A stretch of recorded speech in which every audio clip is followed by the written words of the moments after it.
Looks like you've been missing a lot of work lately. I wouldn't say I've been missing it, Bob.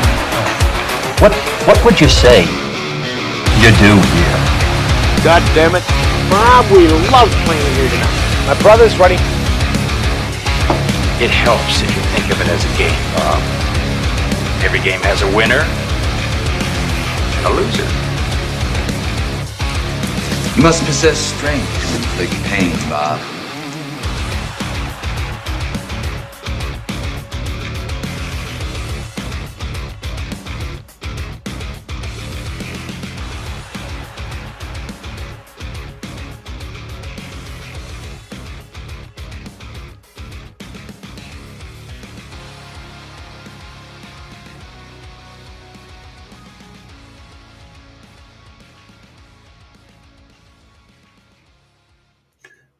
Yo ho ho ho ho! What's yo up? ho, yo ho, aloha. Aloha. TwoBobsCast here, reporting to you live on YouTube on Tuesday. A to Z Rock and Metal Podcast, coming to you every single week with a new letter of the alphabet. Episode 51 tonight. We are on letter G, as in giraffe. I don't know why giraffe was the first thing I thought of. I don't know either. You should have just said letter G as in Godsmack. G as in Godsmack, right? Like anybody looking at this right now who happen to be can see Godsmack, so that makes sense. But anyway, how's it going, Mr. H? My partner. That's the introduction today. My partner, Mr. H. Welcome. How you doing, buddy? How you doing? I'm doing good. I'm doing really good. Everything's well. All is well. Excellent. In the front here, on the western front, I guess. The southwestern front. I don't know. South central suburbs. Anywho, yeah, it's all good. Cool. How are you doing? Good, man. Good. Back to a quiet house. All the kids are back home. And school starting up again pretty soon here. Pretty soon. Yep. In 10, 15 days or so. Yep. Yeah, it goes quick now. It's not like back in the day when we were in school where after Labor Day, I think we used to go back, and now it's like a week or two before Labor Day. It's crazy. So yeah. They're playing football games on like the 10th of August or something. What are we doing? Yeah, I think if the first game for my son's school is maybe next Friday or the Friday after, a week or 2 weeks from now. 14th or something like that, or 15th. That's crazy. We got Browns preseason starting already, so this season is probably going to take a million years off my life. But yeah. I'm gonna have to find some people to go to the games with me here. Yeah, man. Good luck with that. Yeah, good luck with that. Count me. Good luck with that, dude. This year, here's what it is. This is my last year, so I got one more payment left now. After I have my September 1st payment, and I am donezo. All right. Well, Godspeed, sir. Yeah, it's gonna be rough. It's going to be rough. Now we have 6 quarterbacks in the building. Yep.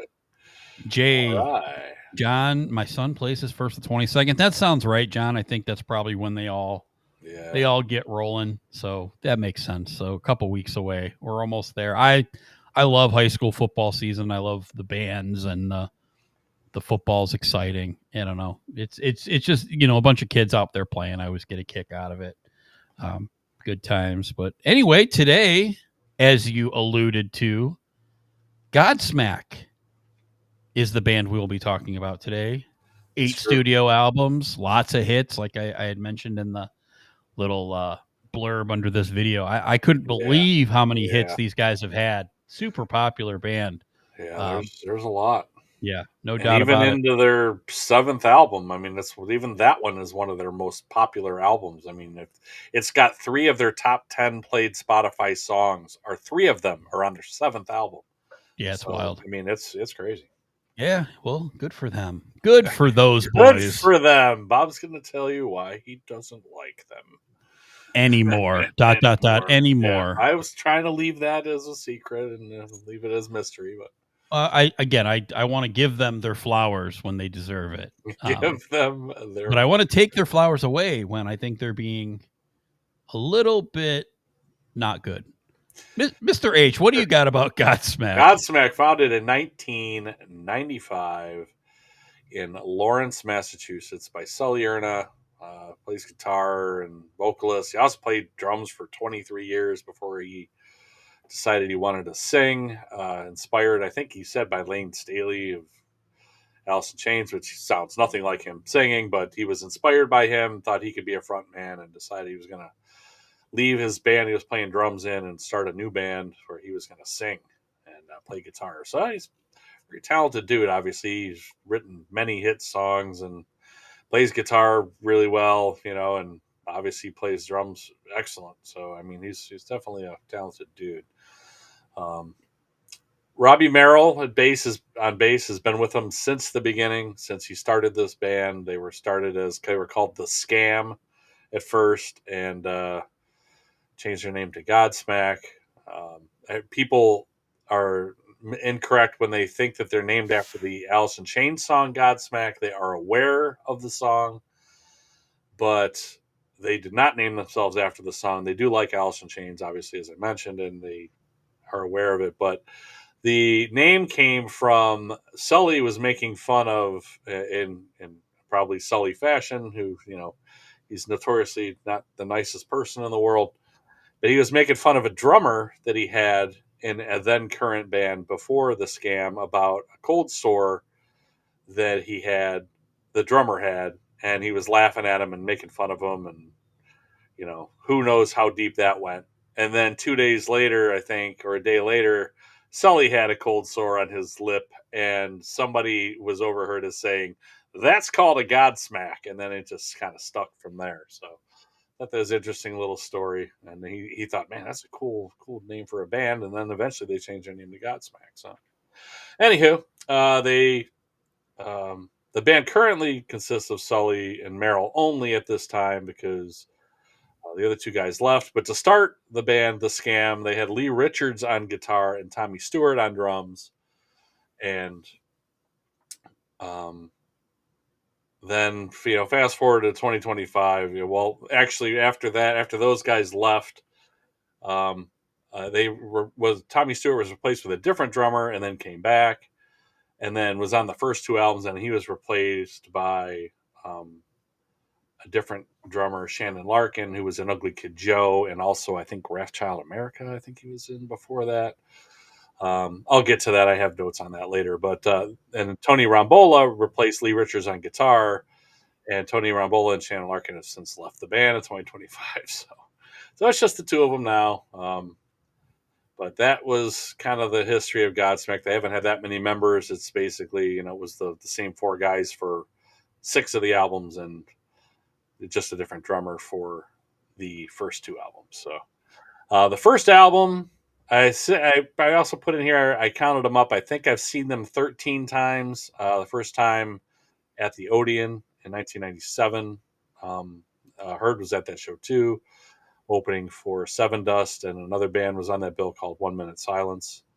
And the last time I saw them was 2015 for 1,000 Horsepower. So I've seen them 13 times in 18 years-ish or so. I've seen them in a bunch of different places too. So anyhow, first album comes out August 25th, 1998, 12 songs, entitled Godsmack, self-titled. Mudrock, Andrew Murdoch, who we've talked about before, this is kind of where he got his start. He's done a lot with a lot of different bands.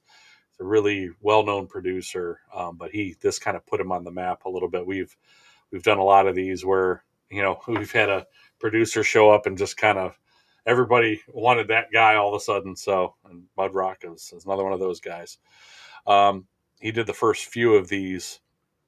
The album was basically the same as this is actually their second album. The first album was called All Wound Up, but this is basically the same album as that, minus one song, and one song split into 2 parts, one being an instrumental, and then the single Whatever was added later, and then they put Bad Magic ended up being on the next album.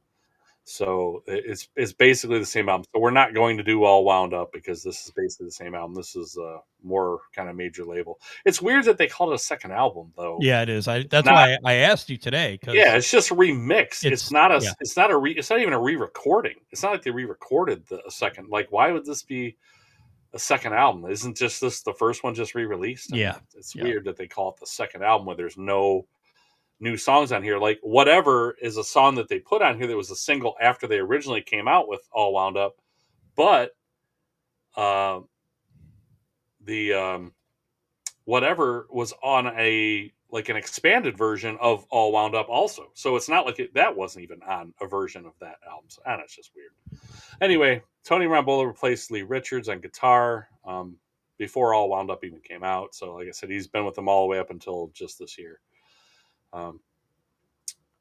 It's kind of rather, looking back, this is a rough one for me because this is an album I absolutely loved when it came out, and it was angry, and I don't know, it's so juvenile lyrically now in a lot of cases. It fit right in with the late 90s like angry boy culture, but these days it's almost hard to listen to, really.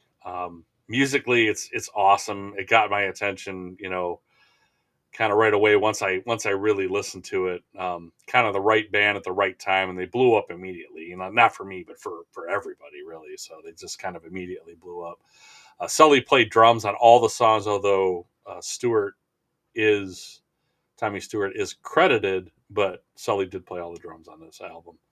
But Stewart left the band and then came back. Like I said, he had been credited, but he didn't really play anything on this album. My favorites on this one, the first 6 songs are all classic songs. I mean, it's just one after another, Moon Baby, Whatever, Keep Away, Time Bomb, Bad Religion. They're awesome songs, all of them. There's no skippers on here. This is still like an A- album. I would have definitely given this an A+ back then, for sure, without even thinking about it. But it just doesn't feel as good to me now as it did back then. But it's still really good. It still sounds amazing. I mean, there's a lot of, I noticed listening to this now as a much older adult, there's a lot of repeated like guitar parts and drum fill parts. There's a lot of repeated stuff, and where I got to like parts of songs, and I'm like, I guess I never really put it together as many times as I listened to this album that I'm like, I've heard this before in an earlier song on the same album. There's a lot of like repeated stuff, which I guess probably made it easy to write, because it all kind of sounds the same, but yet each song's a little different. But some things are like rearranged in different places, but it's still, there's a lot of similarities with different songs here, which really kind of hit me this time. But I have this as an A-. I have this at number 3 out of the 8. It doesn't hold up nearly as well as it did for me back then, but I do still really like it, and it brought back some cool memories of seeing them and rocking out with this album, because it was a great one back then. So anyway, what did you think of the self-titled Godsmack? So I'm interested. We got our buddy Brian S. today. Yep. Making his comments. You guys are on the same wavelength. I'm interested to see this comment. I'm interested to hear how he learned a lot about his relationship with Godsmack this week. Yeah, I did too. Same exact thing. I think all of us did. Yeah. Maybe now I'm a little less, it's less of a mystery for me, but I agree with you to the fact that it doesn't hold up, but I still love it. And again, I know you still gave it an A-. Like, obviously you still love it. Yeah, I do. Again, listening to it when I was 17 years old, it was like perfect for me. You're right. I still love all these songs. They all just are, they're all so catchy, and that's where I give Sully a lot of credit. I alluded to it earlier when you and I were talking. The guy can just write hooks, right? I mean, every chorus he does is something that it sticks in your head, and that's what you want, right? When you have a rock band like this, be it Brian S gives it a B-. It's just you really can't, just writing a good song, like there's no substitution for that. I mean, obviously It's not the most intricate stuff in the world. Like you said, there's a lot of repeating. Yeah. There's some cool guitar solo-y type stuff in Yeah. here, but again, nobody's gonna think this is Richie Blackmore playing guitar here. Nobody's gonna think we got, Jimmy Page here. But Brian mentioned earlier about Moon Baby. Man, I remember first time hearing that on a system. I love that song too. Whatever is epic. I mean, again, it's everybody knows that song. It's overplayed now. When they play it live recently, I had seen them more recently. I seen them for this new album at a festival, and I did not think they were very good. But whatever, is whatever. It's just an amazing song, though. I agree with you. The first 6 on this are great. I like them all. I think Voodoo is classic for sure too. Even the silly stuff, the got to get up, got to get out, you got to get up, yeah, you got to go away, like stupid stuff. But man, it's different when it's in your ears. It's catchy, and it is. It takes me back hearing this. Took me back too. Yep. Yeah. So, and I don't listen to any of these anymore. So none of these are in my rotation anymore. They probably will never be again. Like my time, I feel like has dawned on these guys, but it was a fun exercise to go through these for sure. I was trying to think the last time I listened to this entire album. Like I've heard all of these songs a bunch of times all over the place, on Sirius, whatever. But I can't think of the last time I've listened to this whole album until this week. Yeah. Voodoo it's one of those kind of earworm songs that you can't get out of your head. It's not their fault, as I'll never blame them for writing a great song, but I'm so tired of it, man. Yeah. I swear, okay, every other song I hear off of this album is that one. Every other song, I'll hear Moon Baby, and then I'll hear that one, and then I'll hear whatever, then I'll hear that one. And it's like every other time I'm like, oh, we still 27 years later, 28, we can't give it a rest still? Yeah. No, I'm good giving it a rest. Better songs on here, but I mean, it's a great song. Yeah, it is a great song. It is definitely an earworm. Well, one other thing is, I got this album like right away. It was when the show Mr. H mentioned at, me and my buddy were there for Seven Dust. Same thing that Mr. H was there for Seven Dust, and then Godsmack opened. But they hit me where I went over to their merch stand and I picked up the album. Turns out that the early pressing on these albums were different. There was a few different things that they changed later on, and I think it had to do with voice clips that they had done. So for the song Bad Religion. So true, Brian. So true. Tired of hearing the same songs, says the guy that just did Bon Jovi. Yeah. Well, we got to do them. I mean, Bon Jovi's got, 20 million listeners a month. Yeah. We got to do them. But you're right. Right. Yep. I mean, I hear Living on a Prayer more than I hear all these songs. I'll tell you that. Yep. But Bad Religion, the song had an opening portion from one of those preachers, the evangelist preachers. Yeah. So there was an intro, like the word of God says, blah, blah, blah. And I still have that copy of it. And I guess shortly after they released it, they pulled it and then they just took it away. So if you listen to it now on Spotify, it just goes right into the dun, dun, dun, dun, dun, dun, dun, get back. So I thought that was pretty cool. I had like a early version of it, which again, it's just a piece of a speech or whatever. But anyway, cool, pretty cool stuff. I really like this one. I like it a little bit more than you, but I have it A-, same thing. But I have it number 2. Just the songs are just too classic for me. I can't deny what it meant to me back in the day and what it's still like. It made me feel something listening to it today. Just great songs. And I think it actually says more about the rest of their catalog that I still think it's number 2 than what it actually is, because after a little while things get a little hairy. But not so much for me, man. Okay, well, there's one later that's my number 1. So okay, well, we're definitely gonna have different number ones. Or sorry, no, my number 2, not my number 1. Well, this is my number 2, Godsmack, number 2, A-. All right, on to 2000. October 31st, Halloween, 2011 songs, Mud Rock and Sully produced. This one was called Awake. So, Going Down, Bad Magic, Vampires, all on this album, all date back to the first album sessions. So these are all kind of older songs, but those all songs also fit right in with what Godsmack sounds like. This one sounds really similar to the first one. Same lineup.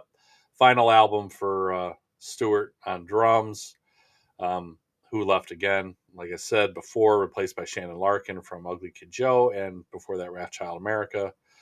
And I liked both of those bands, so I knew who he was when he came here. He's kind of got a goofy, upright playing style. He plays kind of like the monkey does, like in the commercials, like the battery commercials or whatever, where the monkey with the cymbals. And he sits really super straight, upright, and his snare drum and all of his whole kit's really low, so you can basically see him from like the waist up, and it's just arms, kind of Gonzo-ish, I guess. I don't know. It's just kind of odd, but he's a great drummer, though. Really, really great drummer. It's just funny to watch him play. So, the band kind of converted an old warehouse that they were leasing into a studio instead of going to record in a lush studio, because obviously they're flush with cash at this point. So, but they wanted to keep their edge and kind of stay in the slums, as they called it. So they converted this warehouse that they were using just to kind of store stuff into a studio, which is kind of cool.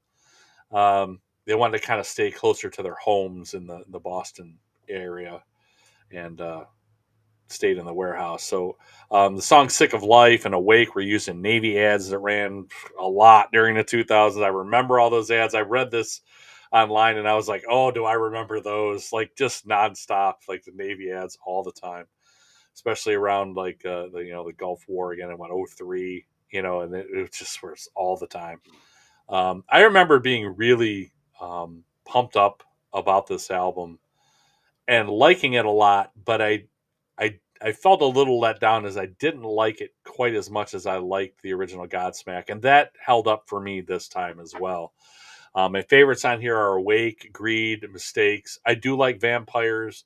I love it. It's kind of a spoken word track. Like, Sully doesn't sing in there anywhere. It's just kind of a spoken word track. It almost sounds like a Vincent Price kind of thing. I didn't actually read who did that, but it's pretty cool. And the riff, like 2/3 of the way through, it just reminds me so much of the intro to Monday Night Raw from from back in the day. Like it's the same exact riff almost. It's great though. It's fantastic.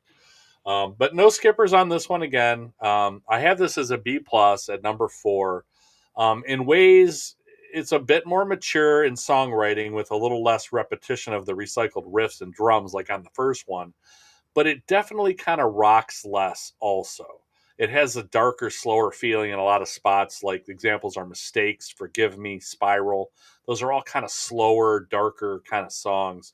But I like those a lot too. I just like this album when it rocks a little harder more. So I have this at number 4, and that's kind of for that reason, just because, I don't know, coming off of the first one, this one just doesn't have that heavy, like, kind of crunch punch in the mouth to it like the first one did. So, but I have it still as a B plus. I still like it a lot. There's no skippers. Number 4. What did you think of Awake?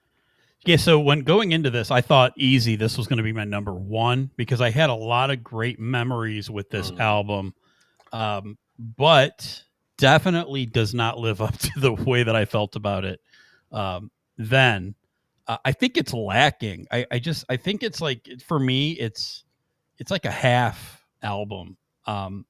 There's a lot of stuff in here that meanders a lot, and it's like, I don't know why I liked it as much as I did, because it seems like I would like it more today, but it starts off really, really strong. I love the first 3 tracks. The Sick of Life, Awake, and Greed are classics. I actually, my first skipper, Bad Magic, I do not like that song. I didn't like it then, but I would never skip it. But now I like it way less, and I would probably skip it. Why is that? I don't know. Okay. It's doesn't hit you right now. Yeah, I don't know. But after that, it's just real hit or miss. Going Down is okay. Mistakes has some moments in it that I like. Like Spiral, I liked a lot more then. I don't like it as much now. Vampire Riff is really, really cool. Yeah. But this album's very hit or miss for me. I thought I would love it because my memories of this was, The first one was classic. The second one, it just improved on everything. The production was a little bit better. Everything was just a little bit better. But, now looking back at it, the songs just aren't as good as that first album for me. So that drops this one down to number 4. Again, it's still number 4, B-. So it's still a B type album for me, but it's just one of those things. Like, I went into this, I'm like, all right, I know what my first 3, 4 are going to be. And then now it's kind of like out of the order, which again, I think makes this super fun, right? You look at these, I haven't listened to this album in 20 years. And we're not ranking this in 2002. No. We're ranking this in 2025. It's totally different. Exactly. Totally agree. So yeah, I still like it. I think when it hits the heart, like I think you said, the harder rocking stuff, I think stands up really, really good.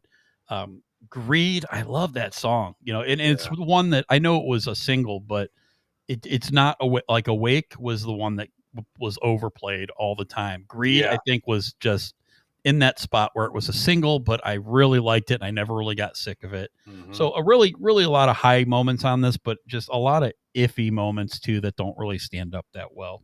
Bad Magic, just listening to it, just maybe the cringy stuff is starting to come through, and some of their stuff is really, really cringy, but I don't know, and I know wish you could expand on that a little bit. Yeah. The cringiness, but yeah, I hear you. Yeah. I don't have any specific examples of that really either, but there is some well, again, you're not big lyric guy, but listen to the lyrics of it still makes me cringe a little too, because it's just man, dude, but it's it's hard to look at it as 25 years ago, it's a long time.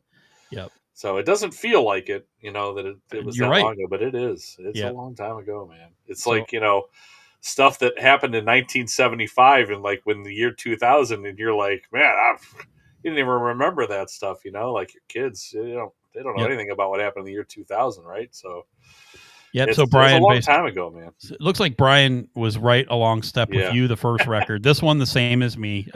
I thought it would be my 1, 2, and it ended up at number 4, little bit lower. We all have it at number 4. It's hilarious. Yeah. So all of us agree that it's number 4 now. So okay. On to Faceless. April 8th, 2003. I have 23 in my notes, but this definitely did not come out in 2023. It's 03, yeah. Yeah. So 12 songs. This was not Mud Rock. This was David Bottrell and Sully. Yeah, John had it. We all had it at number 4. Look at that. We're all in a clean sweep. Clean sweep. This is the first album for drummer Shannon Larkin, as I mentioned. I Stand Alone, the song was originally written for the Mummy soundtrack, came out like a year plus before this album came out. I'm glad they included it on here, though, because I didn't want to buy the Mummy soundtrack just for it, and I love that song. But Straight Outta Line, I got a Grammy nomination, but lost to Evanescence, Bring Me to Life, which I thought was interesting. I did not know that.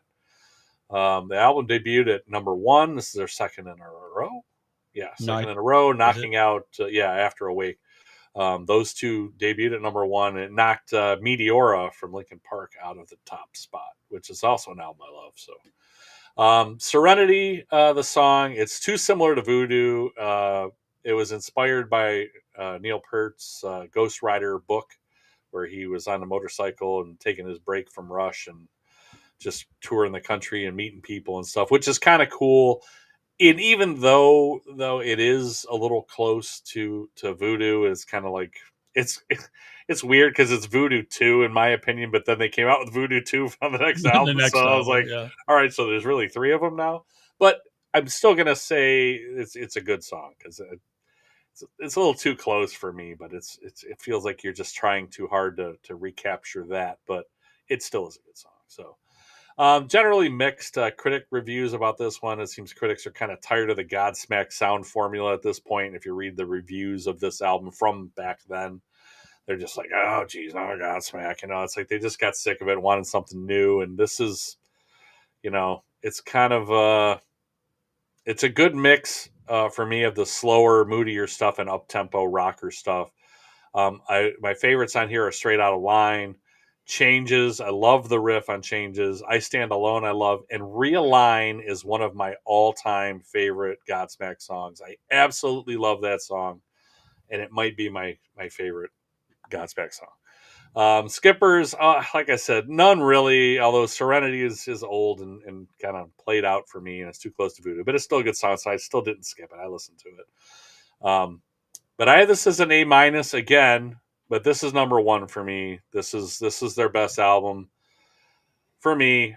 I wouldn't really miss the songs Awakening and Serenity kind of falling off of this album, though. If they just fell off and they had 10 songs, I wouldn't miss them, really. But like I said, this is a good mix for me, and this has three of my favorite Godsmack songs on it. Two of them back to back, and I Stand Alone and Realigned. So it's just, I listen to this, and it's a little less adolescent lyrically. It's a little bit more adult. So I feel like this one stands up a little better. I've always loved this album and those songs in particular. I effing hate you is, it is what it is, I guess. But that's a little kind of a throwback to what they were doing before. But I do really, really like this album a lot. So I have this at number one, A minus. What did you think of Faceless? So what you're saying is this album stands alone? I guess, yeah. So you're saying that you don't need to realign your rankings because you like it? Yeah. Listening to it this time, I think that's what I'm saying. Did it give you Serenity? Brian Hendrickson, I think that's what I'm saying. Man, that's right out of his playbook, man. You fit them all in there. Yeah, I'm awakening to the fact that this is my number one album. Well, you can, and it's making me believe. It okay. really is. Well, you could get straight out of line right now because, partner, you and I agree 100% on this. All right. This is their peak for me. It's they again, just like you said, it's the perfect mix of the first two records. It's just if whatever the most that you could expect out of this band, this is it. Like all these songs, I think are really good. There's definitely no skippers on here. I think I like Serenity a little bit more than you do. I actually like it more than Voodoo. Okay. But again, very similar songs. Yeah. So I mean, I get what you're saying. I probably do too. I think as of today, I think I probably like Serenity more than Voodoo. But yeah. I think what I like, and again, I love the hits. I love Straight Outta Line. I love I Stand Alone for sure. But I think what makes this album really good for me, and it kind of goes along with what Brian S. was saying, where it's a lot of, a collection of hits and a lot of filler. I think a lot of the albums later on for me have that feel to it where it's like, okay, there's like 3-4 songs I really like. And I feel like the rest is just thrown together where it's like, okay, this is the last one for me that doesn't feel like that. This one, Faceless, is a great song. Changes, you mentioned, a great song. I love Realign also. Releasing the Demons, I think, is really, really good too. I think, is really good. This is the album where I don't see the filler. This is like the last one for me that I'm not like, okay, this is okay. Oh, this is a hit. This is a great song. Okay, this one I don't like so much. This one is good front to back. So this one, again, was a surprise. I did not think that I would think this is number one. Back in the day, this kind of fell behind those first two for me. But yeah, easily number one for me listening to it this time around. An A album. It's not perfect. It's not an A plus, but it's an A. But again, to me, it blows everything else out of the water. Even that first record, which like I have this, great fondness of back in the day. But, today listening to it, 2025, give me Faceless. So number one, A. All right. And Brian, he's got this at number 5. Says he thought this was C grade. This is where they started to get boring for him. But yeah, like you said, with the collection of hits and filler, a little in between. I didn't quite feel that way either, but I can see why you might feel that way. Yep. So I didn't feel that way. I like some of those songs even more, the filler type ones on this album anyway. But that it catches up with me eventually here too, pretty soon. So yep. On to number 4. Number 4. So I guess they don't pronounce the R's in Boston. So this came out April 25th, 2006. So we're 3 years later. 11 songs. This was produced by Andy Johns of Led Zeppelin fame and other Rolling fame, Stones. Rolling Stones. Like this dude's been doing this for a long time. Him and Sully. Wonder how he liked working with Sully. on this one, Andy Johns. But hey, they got through it. So the title comes not only from it being the fourth album, which is kind of obvious, but from some backstage humor from a security guard who, I guess, this is a funny story, who used to rate girls as they walked by as either a 10 or a 4, a foe. A foe. So he would either rank him as a 10 or a foe, and it always cracked the band up. So when the fourth album came up, it was naturally became foe. So he had said to people, he's like, just because you have 2 foes doesn't mean you have an 8. Just this all this like stuff that they just walk by and he would just say 10 and put his 10 fingers up, or he would just put up 4, and then it always cracked him up. There was never any in between. So yet another Voodoo song, as I already mentioned. We're kind of 3 out of 4 albums now with a Voodoo song on it, basically. So the lyrical themes are a little bit more mature, once again, about being kind of true and honest. And Sully said that this is kind of where he realized he needed to grow up and come clean about things and not blame everybody else for everything that happens to him. And as well as kind of acknowledging the darkness of life and trying to find a way out of those kind of dark spaces, I guess. So my favorites on this one are The Enemy, Shine Down, and No Rest for the Wicked. Skippers for me definitely is my first skipper here for sure. And that's Voodoo 2. Voodoo was enough. I didn't need a Voodoo 2. And Didn't need a Voodoo also. I didn't need a Voodoo also, and it's not even as good. So yeah, I didn't really care for that one, and that's one that I definitely would skip. But this album's not great for me. This is where I feel like there is a ton of filler in here for me. These songs just are not as good. It still sounds like Godsmack. The songs just are not as good in total. It's just too much kind of slower stuff. Just not my favorite Godsmack stuff. Examples of that are Hollow, Voodoo, Rainy Day. All 3 of those.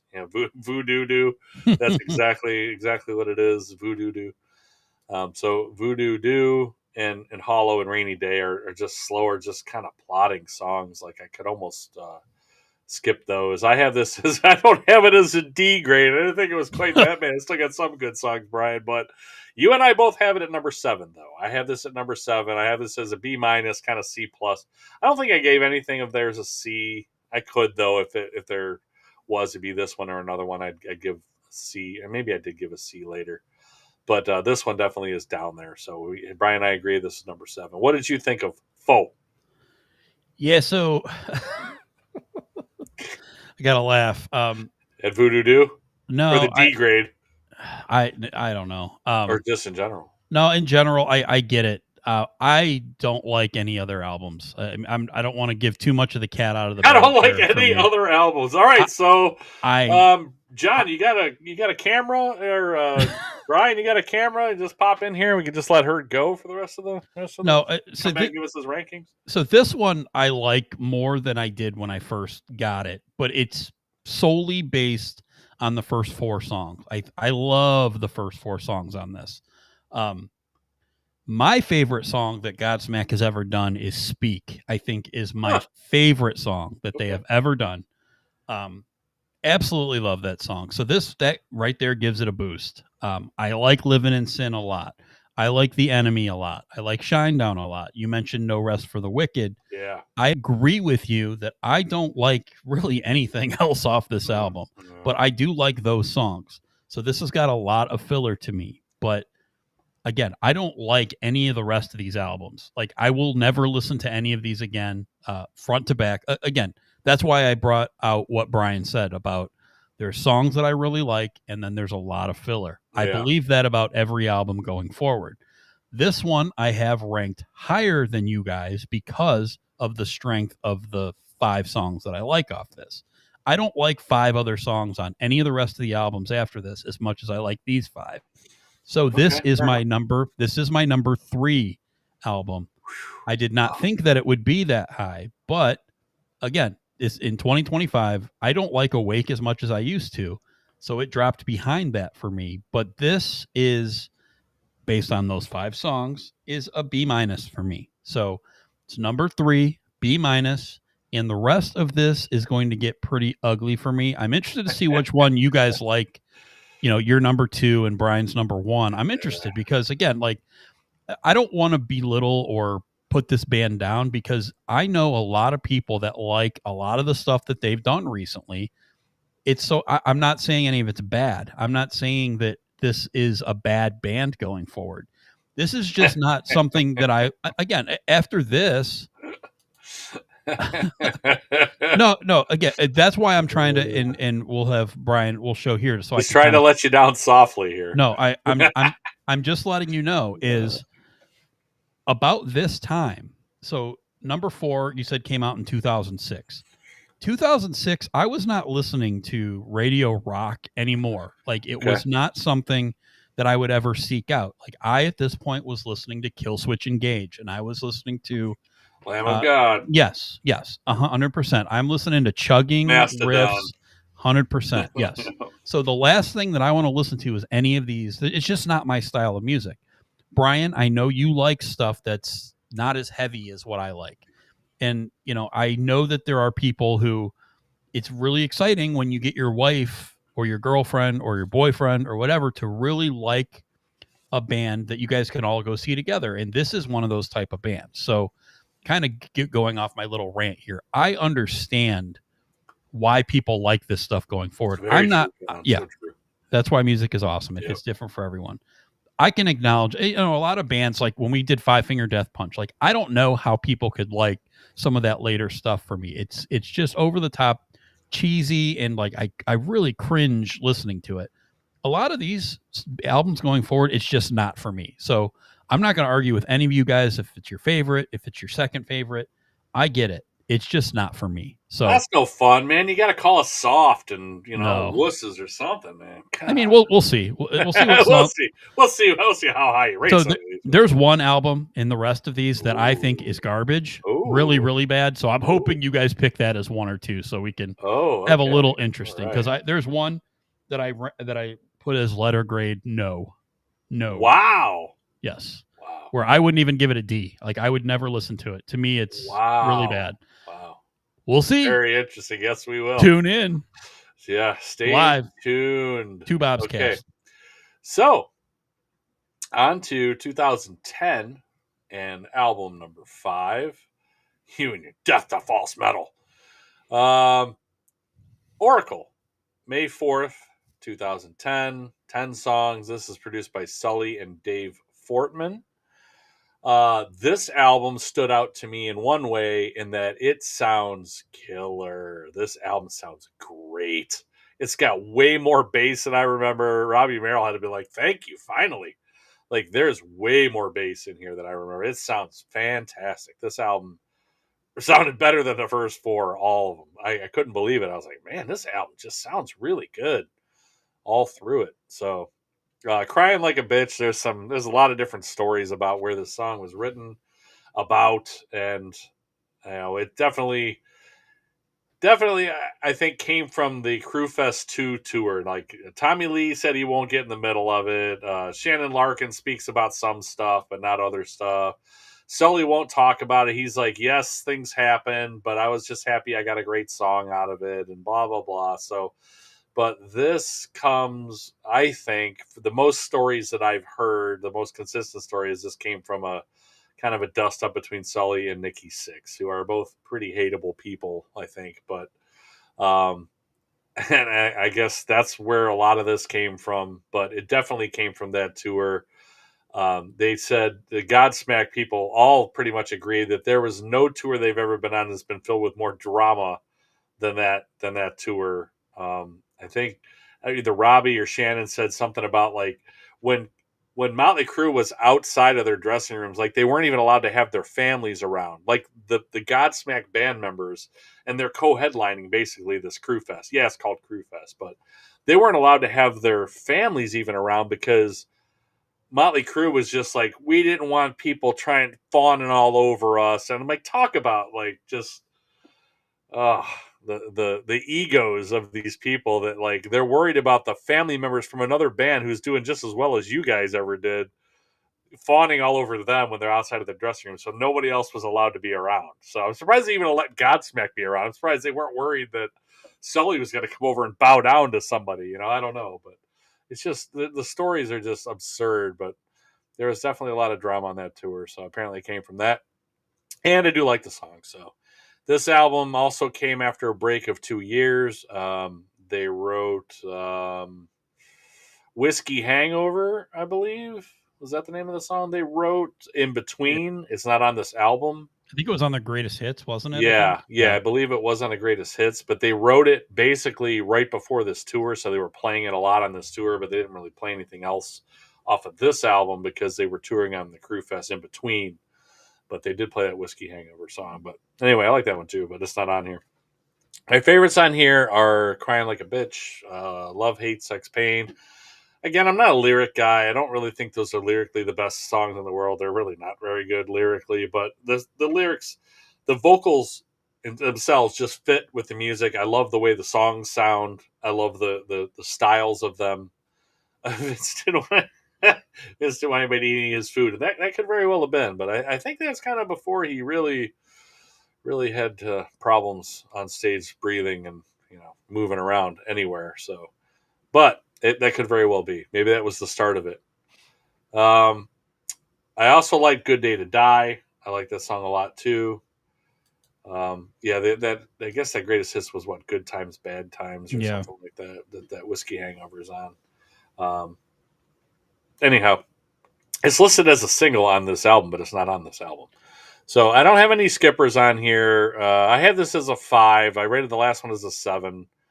I have this as a B. It rocks a little harder than 4, but the songs still aren't nearly as good as the first 3 albums to me. So there's just a few that I really like, and the rest are just kind of there.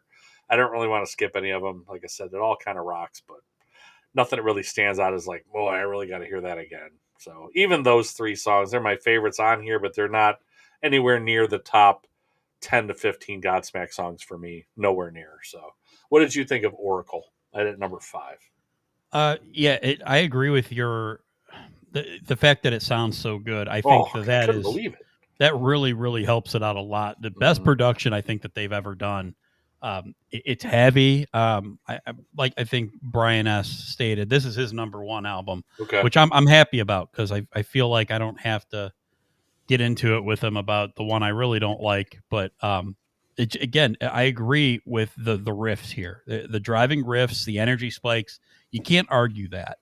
I think where this album kind of drops off for me is the songs just in general. Like they're not as good to me. I don't like any of the singles off of this. I don't like Crying Like a Bitch. I don't like Whiskey Hangover. I don't like Love, Hate, Sex, Pain. The ones I do like are Saints and Sinners. I do like. Why don't you like those songs? You don't not like them because of the lyrics? The lyrical content. Okay. It's and that's fair. I guess when I say cringy, that's kind of what it.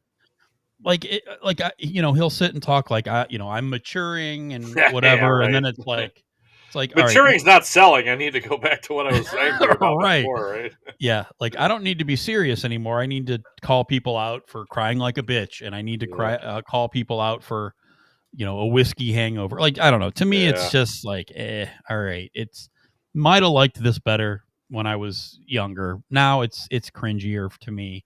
I like the riff in Love, Hate, Sex, Pain, but the lyrics, I think for me, it's just Saints and Sinners. I really like. I actually like Devil's Swing. It's a change.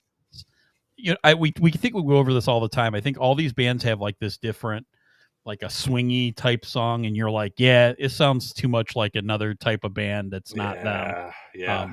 But Forever Shamed, I think, is a hidden gem on here. I really like that one as well. Ending an album with a 6-minute instrumental, never a good sign. Don't like that idea at all. I agree with you, John. It did sound really good in the earphones, and that really saved it for me. This kind of put this on top of the second half heap for me of these last albums. This is number 5. I have it right where you have it, Mr. H. Just, you can't deny how good this sounds. And, for a popular hard rock band, this just hits. If the songs were a little bit better, this could have creeped up a little bit higher for me. and actually, I kept seeing the title, The Oracle. I don't know if anybody listening to this is a fan of the Swedish band In Flames, but they have a album called The Horacle, and I kept wanting to listen. I kept wanting to listen to that instead. Ooh. Big In Flames fan. But yeah, I have this one as a C plus and number 5 overall. The Oracle. Okay. So album number 5 was number 5 for you and for me. Yep. On to August 5th, 2014. 1,000 horsepower, 10 songs. So we are over 4 years later. Sully, I miswrote it in my notes as Silly, which actually is pretty fitting, I think. So Sully and Dave Fortman, both again. So, and this one for me, this was kind of back to Angry Godsmack. So this one is one that it's kind of hit or miss for me. It's angry, and then sometimes it's not. Yeah, some songs I love that are some of the best they've done, and others I don't care for too much or are just kind of okay for me on this album. So this was a little weird one for me. It's kind of all over the place. It's not as consistent where I don't really love it all. I don't hate it all. It's kind of all over the place. This was a kind of, I guess, more of a collaborative songwriting process for them, which I guess had become the norm. And they thought that this was their best album yet. So they kind of, Brian S. Moore agrees with them. My favorites are like Something Different. I love that song. That's a fantastic song. I liked What's Next, and I liked I Don't Belong a lot. Skippers for me, Turn to Stone. It's half good, and it's kind of yet another voodoo-ish kind of song. Like, I don't know why we keep going back to that. Like, it worked once, man. I They guess keep going it to that probably well. worked multiple times, but it's a little better though this time. But they should probably just stop chasing the voodoo thing, Right. But I don't really have any other skippers, and even that one, there are parts of it that are heavy. It's kind of like voodoo mixed with heavier Godsmack stuff in that same song. So there's parts of it that I kind of like, but then there's other parts I'm like, why are we still doing this? Like 6 albums later. But anyway, I had this as a B minus. This is number 6. This was a tough one for me to rank because there are some songs I really like on here, but it's just kind of hit or miss. It's got more like misses, the songs that are just okay. But I do love those 3 songs. Something Different, What's Next, and I Don't Belong. I love them all. So I do just really like those songs, but that's really it. So what did you think of a 1,000 horsepower? Was this your no? Nope. Okay. And again, I pretty much think that the one I don't like is the one you guys like. I think all of you guys probably like it more than me, but yeah, this one was very just average for me. I did like it. Again, it's a little like the Oracle. It was still hitting hard, still sounded really, really good. But again, just not a lot of memorable songs here, and even less than the last album. I just that 1,000 horsepower song. Like, no, I don't. I'm not into it. The whatever, put the light this shit on fire or whatever the chorus is. It's like what happened to the I just commented earlier on Sully writing these big choruses, writing these major hooks. I feel like it just these couple albums in here they're missing. I like Something Different, just like you. I like Locked and Loaded. I think is a pretty good song. Also, What's Next? I think you liked that one as well. Yes. Those 3, that's about it. Skippers for me, 1,000 horsepower, FML. Come on. Yeah.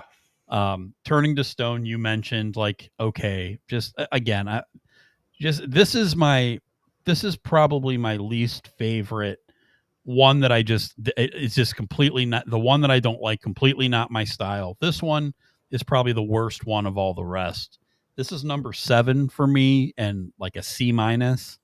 Again, the production is really good. I give him a lot of credit for that. I just wish Sully would go back to being heavy, but being also melodic with his songwriting, with being, just with the hooks. The hooks that I've given him, I think, are missing a lot on this. So I agree.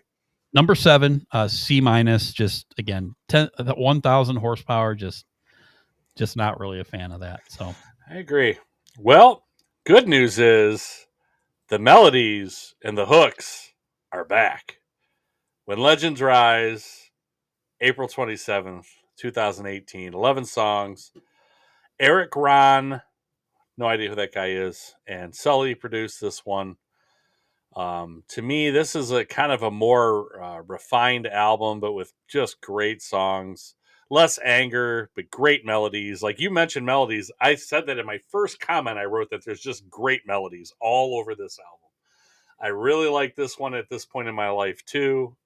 This is it has enough of the old stuff kind of in it here and there, but just with killer songwriting in here. Even Under Your Scars, I don't mind, which I'm not a big, Godsmack ballad guy, as I've pretty much mentioned over and over again. But I even like that song.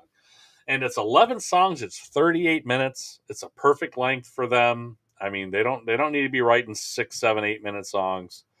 They had a really cool video for the song Bulletproof, where they went to middle school and they did the video with music students, where that was pretty cool. I love the songs When Legends Rise. Unforgettable is one of my favorite Godsmack songs.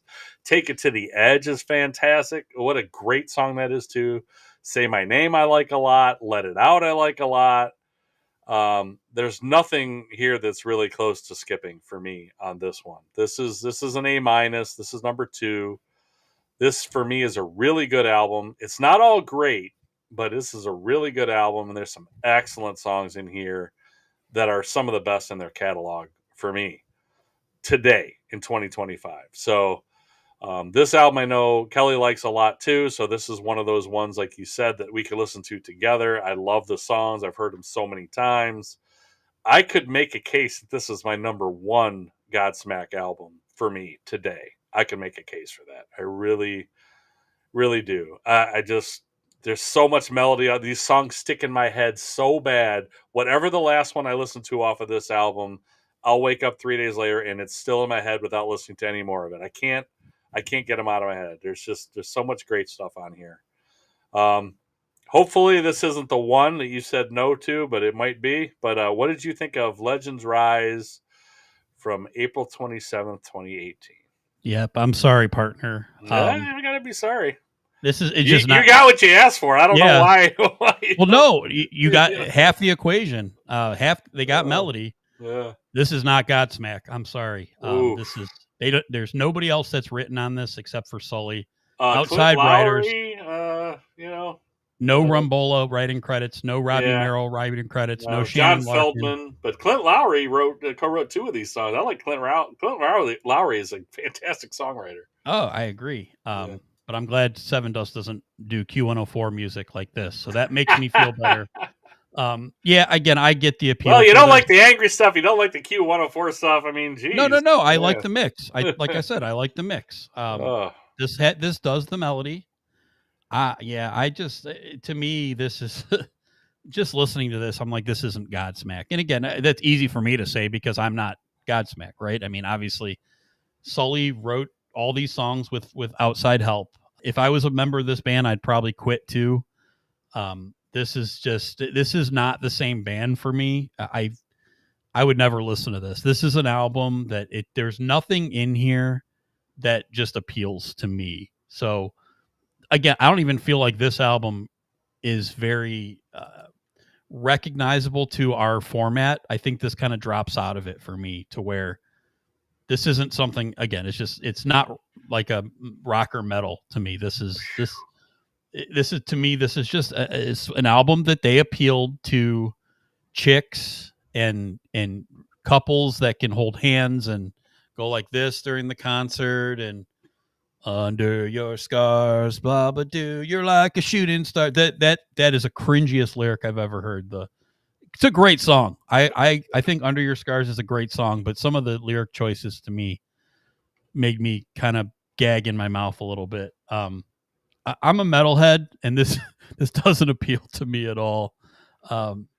I'm glad you liked it. And again, a lot of people like it. This is a popular album for them. It's a huge album for them. Yeah, Absolutely I could huge. recognize that for sure. Yeah.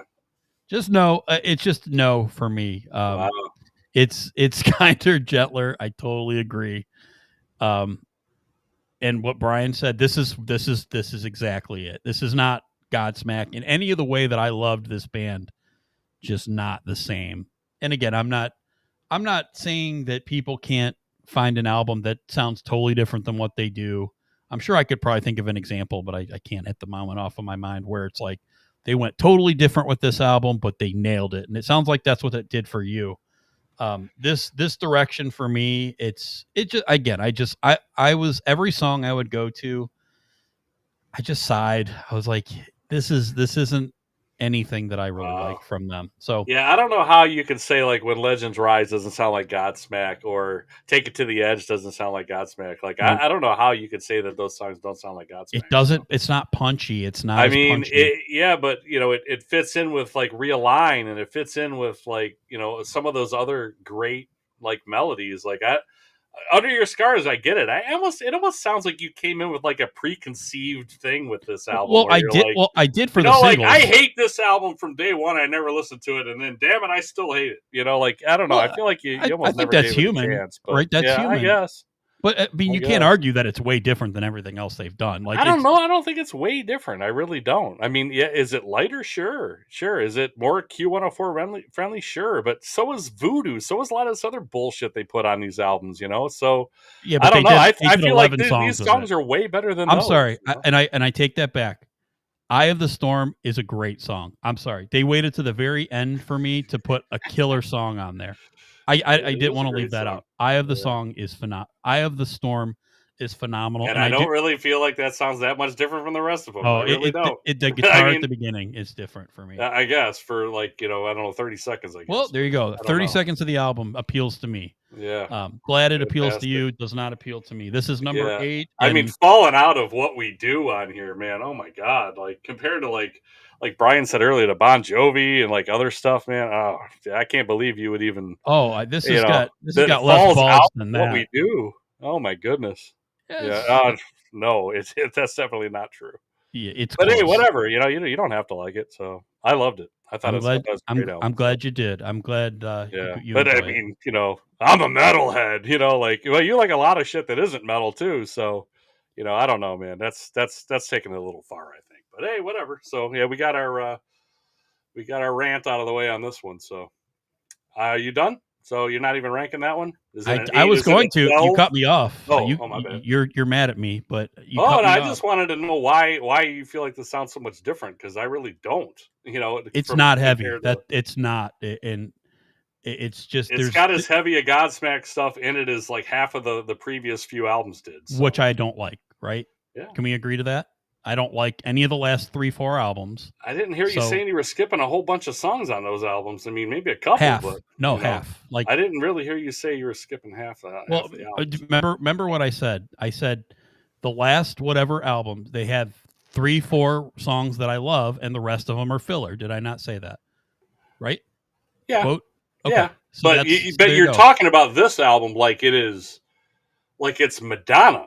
The last albums, like you didn't say, "Hey, I would skip."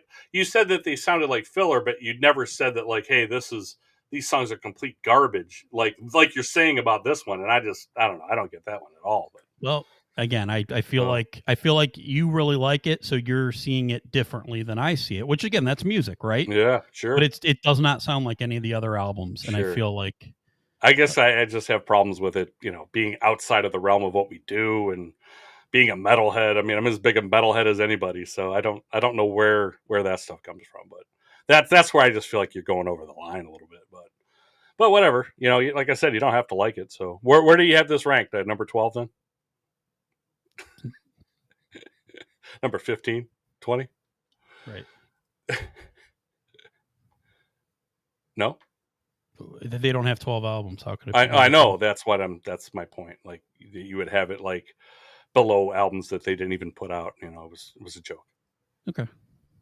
So you had this at 8? Yes, sir. Okay. F? I didn't rank it. I just, to me, like I said, it, in my personal opinion, it doesn't fit with the rest of their live albums. So to me, it doesn't fit. Yep. All right, so on to Lighting Up the Sky.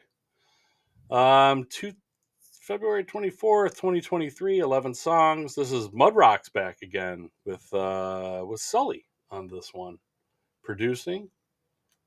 And this is allegedly their last album, that they are not going to record any more albums after this.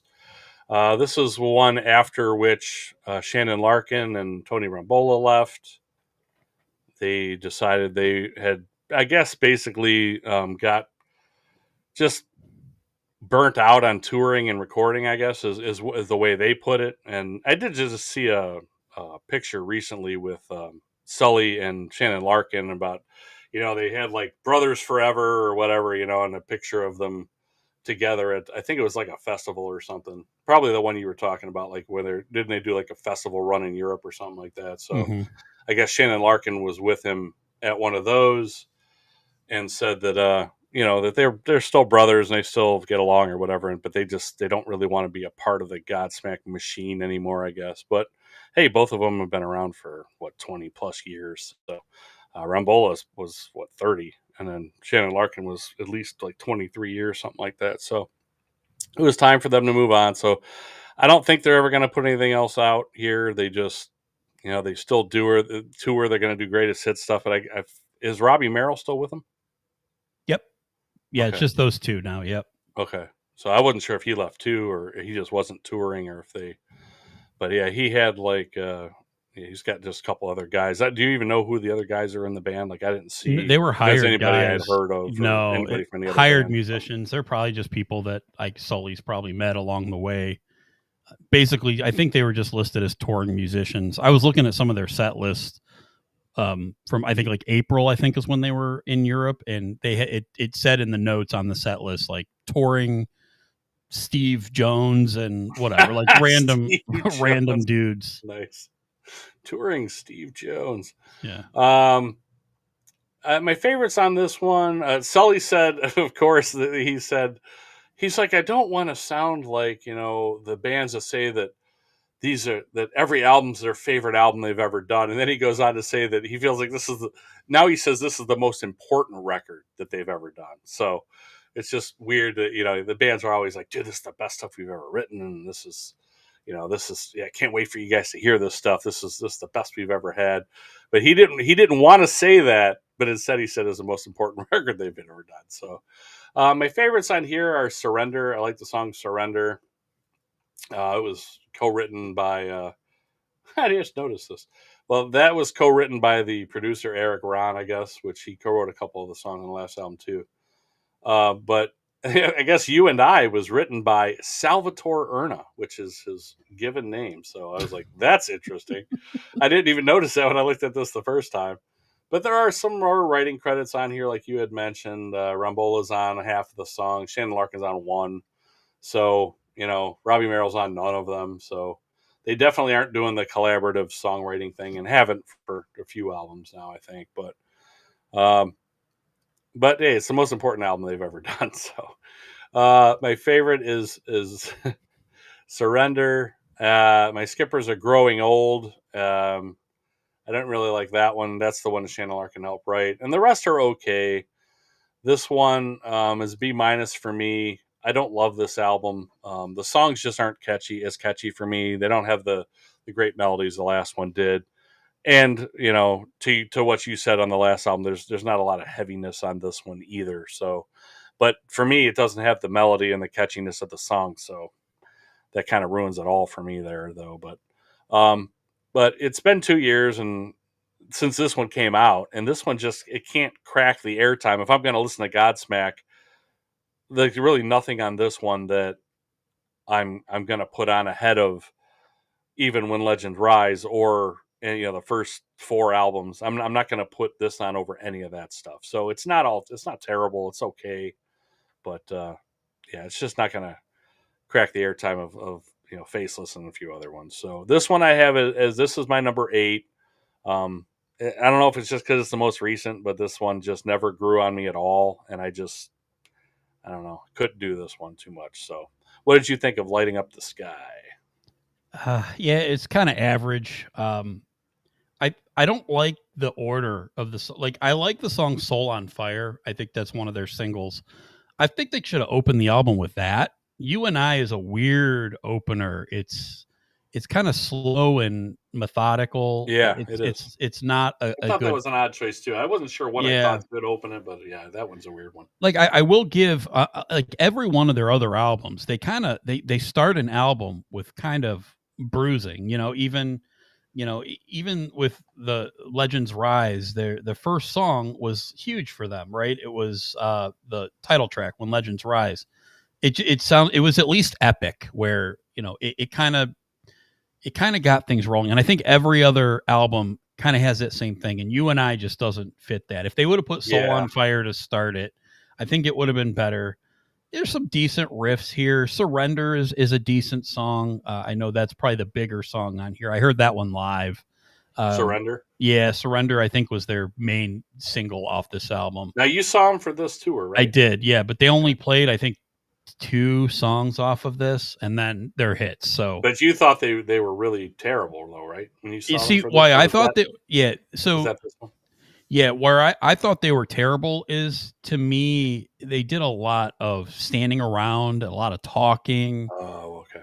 To me, they weren't playing. They probably could have played 3, 4, 5 more songs. Like, they weren't the headliner when I seen them at Sonic, but they think they were right before the headliner. So they probably had an hour to play, and I felt like they only played like 5 or 6 songs. They Wow. just, I was just sitting Was that there this like, year? No, last year. Okay. It was right when this album came out. So Gotcha. this came out April or February. Yeah, February of 23. I seen him in May of 20. Well, yeah, was it? Yeah, so it was 23. So it was 2 years ago. Yep. So yeah, that makes sense. They toured for that album, and then the 24 is when they came to Blossom over here, and I did not go to that.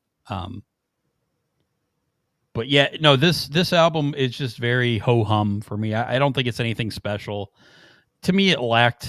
I don't know. I want to say like feeling.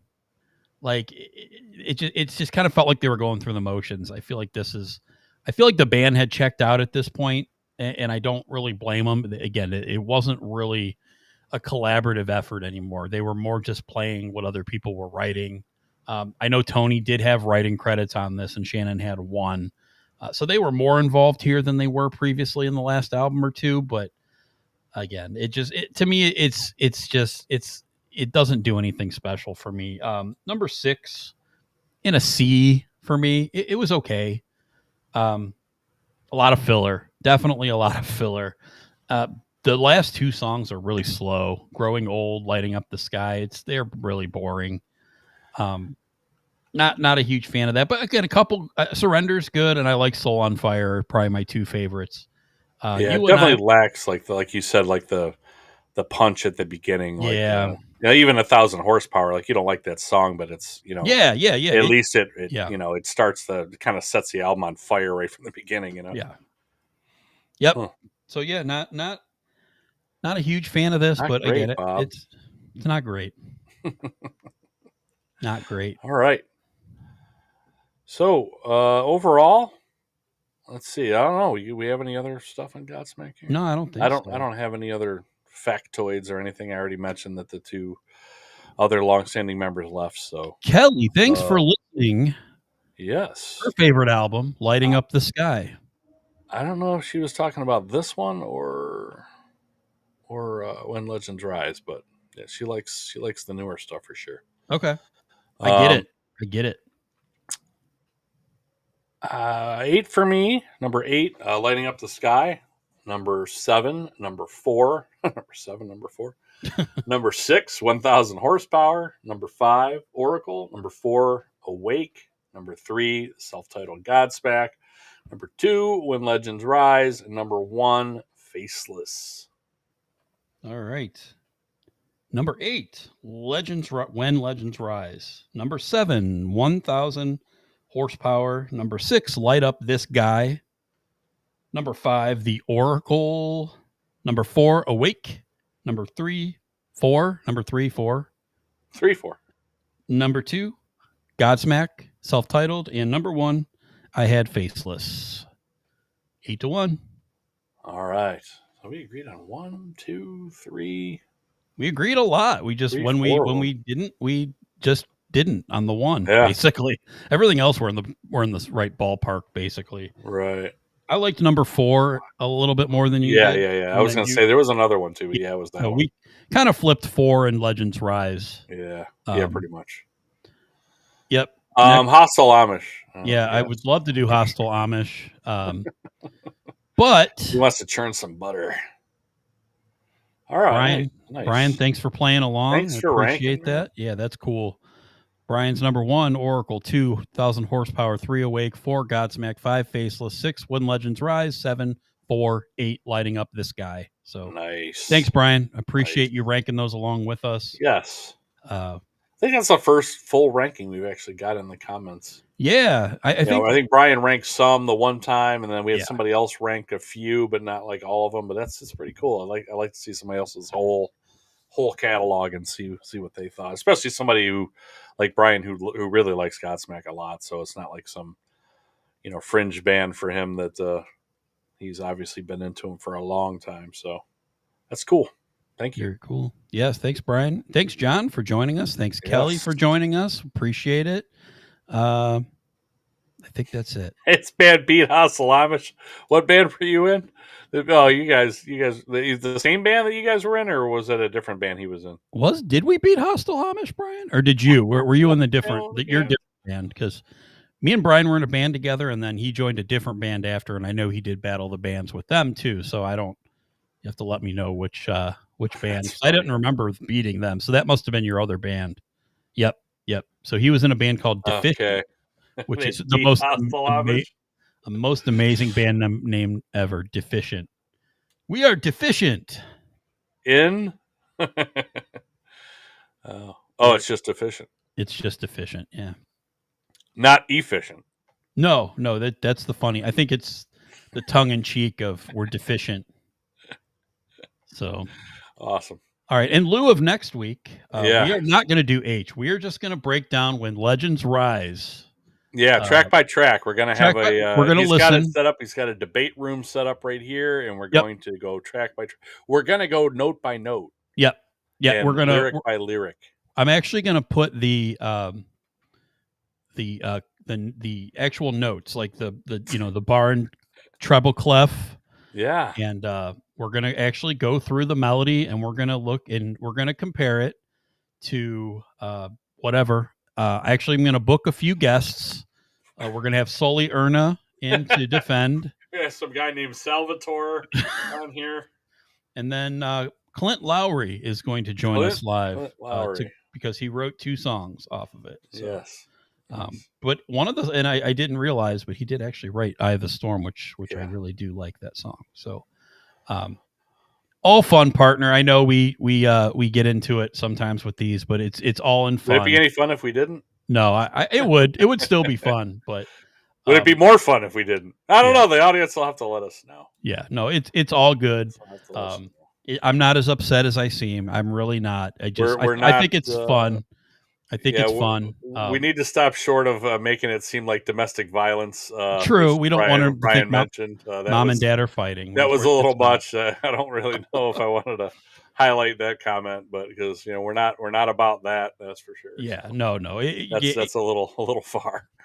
But. Yeah, I was making fun of it because I didn't like it. I understand why people like it. It's a hugely popular album. It high on the charts. I think it's great when bands reach a little bit different of a demographic, where, it's not as heavy, so it's going to reach different people that might not necessarily have ever listened to. And I guess my point is it still has some of the elements in there, and it didn't, to me, it didn't feel like a reach, like the multiple Voodoos felt like a reach. Yeah, it did. Let's try to recapture this same thing. Like none of those songs sound like they tried to reach into like, hey, let's take this song or this stuff. It still to me sounded enough like Godsmack. Like, I'm not gonna say that it sounded like the self-titled album. Like there's it's nowhere close to Yeah, that, but right. it still sounded enough like Godsmack to me. And I'm a melody, I'm a hooky guy. Oh Like yeah, it just I am it too. man, I'm a God, that stuff melody. sticks in my head so much. Like Yeah, it's undeniable, regardless of I don't listen to Q104, so I don't know if they're playing that I on don't there or either. not. But But I'm that's what I sure as mean. shit they're playing Voodoo on there. I guarantee you that. So Maybe, yeah. it's No, just again, it's all just. I knew you really liked this one, so I would say things to get you riled up, and it works. It works. You're an emotional I'm an guy. easy mark. Yeah. I don't think this is on Q104. I don't think this is outside of the scope of things that we would cover. But I know saying that is going to jack you up. So, and then once you get angry and start yelling, then I'm abused. Then Then you're I'm a poor little puppy. Like, then I'm happy. Then you're a happy man. I got him going. Look, I'm happy now. Look, he's all mad. Look at him. I know, but all in fun, But man. yeah, It's we're fun. this is going to be good fodder for future shows, because I guarantee you we're going to do bands Yeah. that even you like, or that you like a lot, even that maybe don't fit our format any more than When Legends Rise Yeah, does. right. Yeah, And boy, am I going to keep bringing that I up hope over you and over do. again. So, I hope you do. oh, it's going to be fun. Yeah. So anywho, yeah, we're allowed to disagree, and whoever said it earlier, Brian or John or both of them, about how that's what's great about music, and everybody sees it differently, everybody reacts differently to different things. So Right. that is what it is. Absolutely. Boy, I let Yeah, the Five Finger Death Punch have it, last week too. you did. Godsmack. Yeah, they did. They did an acoustic album. What is it? The Other Side. The Other Side, it came out before 4, I believe, or before Yeah. the Oracle. I think it was before 4. Yeah, Saw it in there. that sounds right. Yeah, it was right before 4. They had that Running Blind, I think, song on there. That was their kind of hit, the original song that they did. And then they did the acoustic version of Realign and Keep Away, and it was cool. It was So a couple cool. of these songs were written for this album. Just I think the one. Like, what's Asleep? Like Spiral, Keep Away, obviously Realign, but what's Asleep? I don't know. Asleep? Yeah. The funny One's thing a is, cover, but I'm not sure what Asleep if is. you highlight Asleep, it takes you to Awake, which is hilarious because that's the opposite. Oh, well, maybe it is. Maybe it's an acoustic Awake, Yes. where they called it Asleep because it put everybody to sleep. That's pretty funny, actually. Yeah. If that's the case. I know I don't. That's one by them I don't even have. Yeah. Like, I heard before that came out that it was going to be acoustic, and I just wasn't interested in that. Godsmack was my, heavy, angry band, for years leading up to that. I just wasn't about doing acoustic. I'm like, Yeah, no, it wasn't a good time for that. I'm sure I've listened to it here and there.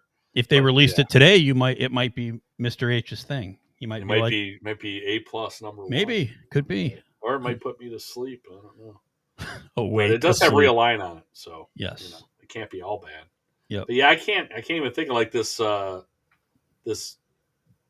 Touche with John Bosco and Lee Richards. Like, I don't even know what that is. Like, I can't even picture ever listening to that song. So, and obviously I didn't realize what Asleep was either. So obviously I haven't listened to this very much. So right, interesting. Yeah, interesting. So next week we're gonna hit some more Q104 stuff and hit the French band Gojira. So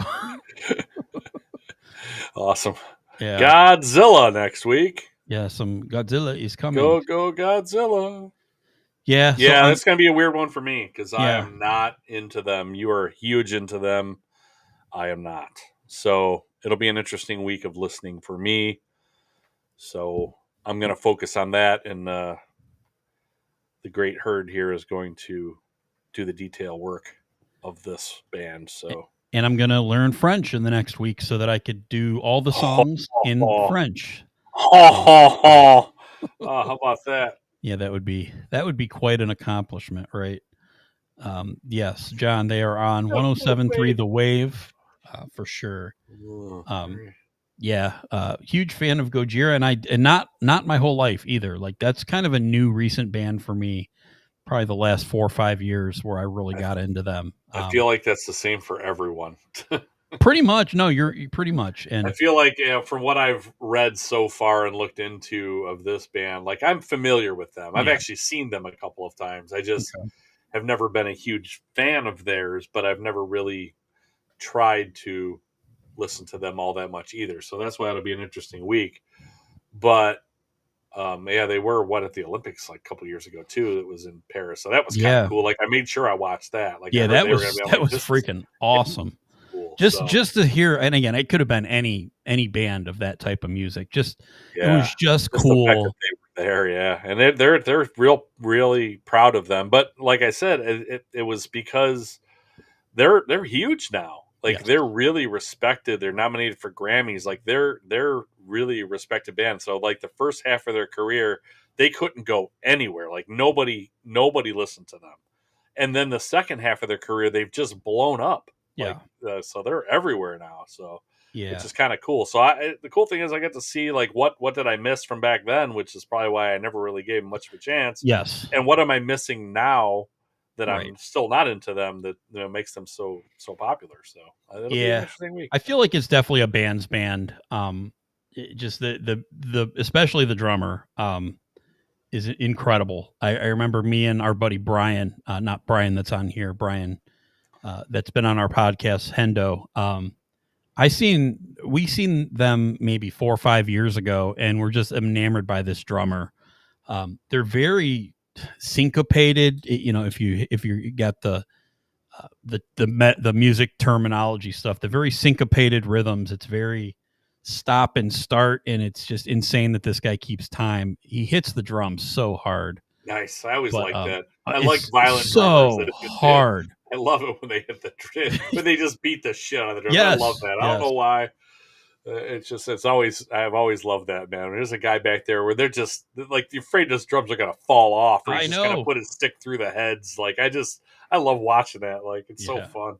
Yeah, speaking of, who does that is Jen Ledger from Skillet, like talking about 104 bands. But man, I am mesmerized watching that woman play drums. She beats the crap out of those things, and it's just so fun to watch. Well, she's up there tiny, banging her head and just beating the crap out of them. She's very tiny, and so she like plays with like her whole body. Oh like, it's like fantastic to watch. All into it, but it looks way more violent than it probably is. But it's just so fun to watch. Yes. I can't stop watching her. But Mario with Gojira, he's obviously a bigger guy than what Jen is, but he's just when you're listening to these albums, again, even if you're like, I don't like, just listen to the drums. Yeah, well, I will, and I'm glad that you said that because that's going to give me something to kind of focus on, even in times where I might not be as into it. At least it'll give me something else to focus on. But I just heard Magma on the radio the other day, and I do like that song. It's really it's long. That's very different than a lot of their stuff. But I realize that's also not really what they do. So that's kind of more the accessible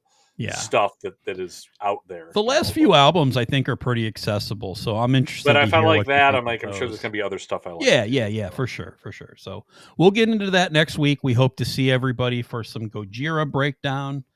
Looking forward to it. Again, thank you for everybody that tuned in. We appreciate it. Everybody else out there, I seen there was some people in and out of the broadcast, so please say hello. Hop in the chat, leave us a comment. Leave us a like, subscribe to us. We would love to have more discussions and more than just Brian and John, giving opinions on albums. We'd love to hear. Are you saying you're tired of Brian and John? No.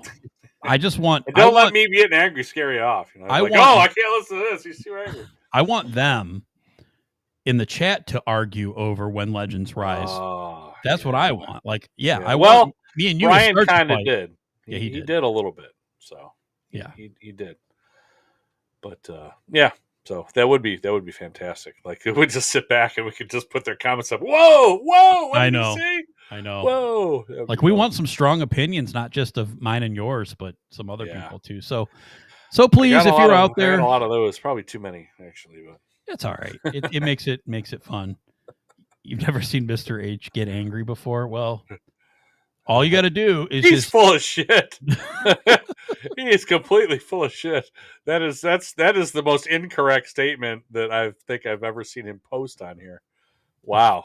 Yeah, that is definitely not. So true. that's a wink, wink, Mr. Yeah, John? yeah, that's a double wink. You know, like everything you can possibly imagine saying. I'm not telling the truth here. Mhm. Yeah, he knows me very well. I worked with him for a long time. He's seen me angry many, many, many times. Oh man. So I've worked pretty well at it, though. I've done better. No, you perfected it. You've I've perfected it. Use it more for effect now than just being angry all the time. hey, we got a platform now. You got to use it. You can't just put on an act and pretend like everything is. Yeah, and I can't. That's my problem really. I couldn't just act like this, like it just happens. I can't help it. Sure. But anyway, on to Gojira next week, and then maybe the Hostile Amish, maybe maybe something else. We'll see. We'll weigh the options. Maybe I'm trying to think of another really interesting H band we could do, but or that I could think of, but I can't really think of one off the top of my head that would be really funny. But yeah, maybe Hostile. Yes. Let the hate flow through you. And into something else. Let the hate flow. All right. Well, thanks everybody for listening again, and we will see you in the next one. Rock on. Looks like you've been missing a lot of work lately. I wouldn't say I've been missing it, Bob. What would you say you do here? God damn it. Bob, we love playing here tonight. My brother's ready. It helps if you think of it as a game, Bob. Every game has a winner and a loser. You must possess strength to inflict pain, Bob.